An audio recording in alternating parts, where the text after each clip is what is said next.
Magandang gabi po sa inyong lahat. Mayroon tayong, ang mga psychologists, mayroon silang sinasabi tungkol sa problema ng tao. Sabi nila, tayo daw mga tao, usually, pag mayroon tayong problema, 20% daw nun, yung kapaligiran natin, yung ating environment, na kung saan, wala tayong control sa mga pangyayari. 20%. 80% daw ng ating problema ay kung papaano natin tinatanggap o tinitingnan ang problema na ating hinaharap. Ibig sabihin, ang problema natin, may porsyento nito na wala sa ating kontrol ang pangyayari.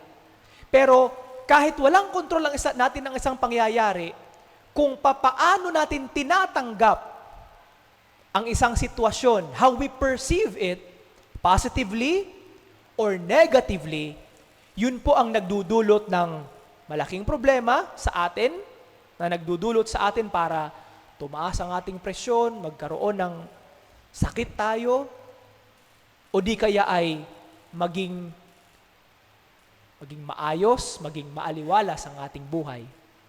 Nakadepende daw. Malaking porsyento daw nito nakadepende kung papaano tinatanggap at tinitingnan ng tao ang mga pangyayari sa kanyang paligid. Sa ganitong paraan po, o kapareho sa ganitong paraan, ang sinasabi ng Ebanghelyo natin ngayon. Pero sa slightly kakaibang paraan ng pag-explain. Sa Ebanghelyo, may talinghaga na sinabi si Jesus sa kanyang mga alagad tungkol sa isang tao na nakahukay ng kayamanan sa kanyang bukid. Isang tao, isang mangangalakal din na naghahanap ng isang mamahaling perlas. Pareho sila nahanap ang isang perlas na napakamahal, kakaiba ang hitsura. Ang isang tao naman nakakita ng isang napakaraming kayamanan sa kaniyang bukid, nakahukay ng isang kayamanan sa kaniyang bukid. Ano ang pagkakapareho nilang dalawa? Maliban sa nakita nila ang kanilang hinahanap, pareho silang ipinagbili ang lahat ng kanilang ari-arian. Ipinagbili ang lahat ng kanilang ari-arian upang bilhin ang mamahaling perlas o di kaya ay upang bilhin ang buong lupain para makuha ang kayamanan.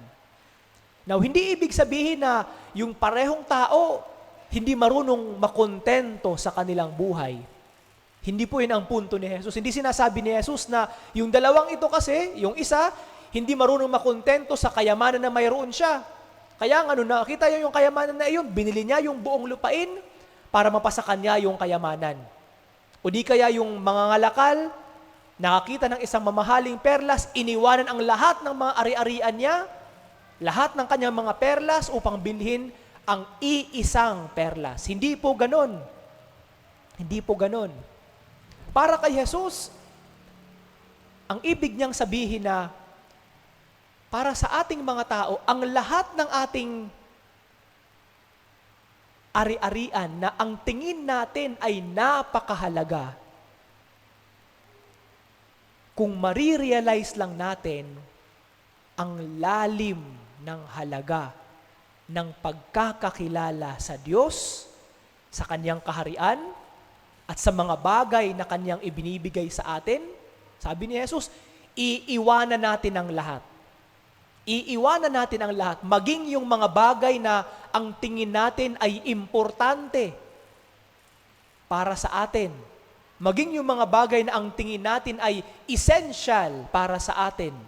Iiwanan natin para sa Diyos at para sa Kanyang kaharian. Yun siguro ang magandang paalala sa atin ng Ebanghelyo ngayon. Yung mga bagay na sa tingin natin ay mahalaga versus yung mga bagay na ino-offer ng Diyos na sa tingin ng mundo, walang halaga, walang saysay. Sa paningin ng mundo, hindi siya akma sa buhay ng tao. Sa tingin ng mundo, isang kalokohan lang. Pero kung palalalimin pa natin ang ating pagninilay sa mga bagay tungkol sa Diyos, makikita natin na ang mga bagay na ibinibigay at ino-offer ng Diyos, wala man halaga ito sa mata ng mundo. Pero ang halaga nito ay hindi nare-realize dito sa mundo. Nare-realize kapag nandoon tayo sa langit. Siguro ang tumatakbo sa ating isip ngayon, Father, kailangan kasi maging praktikal. Praktikal po kasi akong tao. Habang buhay ako dito sa lupa, syempre, kailangan ko ng mga bagay, kailangan ko ng mga ari-arian. Totoo naman po. Hindi naman ibig sabihin ni Jesus na huwag ka na lang magtrabaho. Hindi naman mahalaga yan para sa iyong kaligtasan. Walang ganon. Hindi yun ang sinasabi ni Jesus. Para kay Jesus, oo, mahalaga ang mga bagay na ito. Yun nga lang kapag ipinagpapalit natin ito sa ating pagsisilbi sa Diyos, sa ating mga gawain para sa Diyos, doon po nagkakaroon ng problema. Doon po nagkakamali ang tao.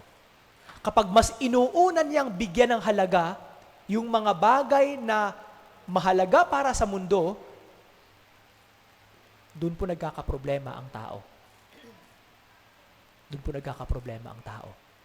Kaya siguro magandang pagnilayan natin sa loob ng banal na misang ito.